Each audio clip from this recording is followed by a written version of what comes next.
We got these Napoleon Salmiak candies here. They're advertised as salty Salmiak balls. So I want to give you a rundown on this. I'm a big, huge fan of Salmiak stuff. I buy a lot of different kinds. I would like to try out new stuff. So I got these because it came in a really large bag. As you can see, I fit the second bag almost inside of this container. I've been working on this a little bit, but let me give you a little idea of what this tastes like. Actually, it's a little bit different than what I thought it would be.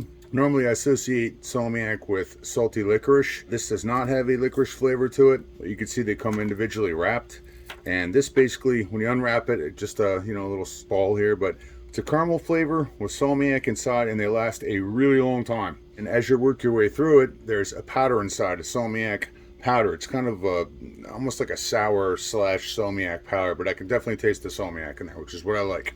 As you're working on these, actually like little holes will appear on the outside of it, and it'll slowly release it, which I think is great. Or you can just bite into it and get right to the powder. If you want to try out something different, check out these caramel salty Salmiak balls.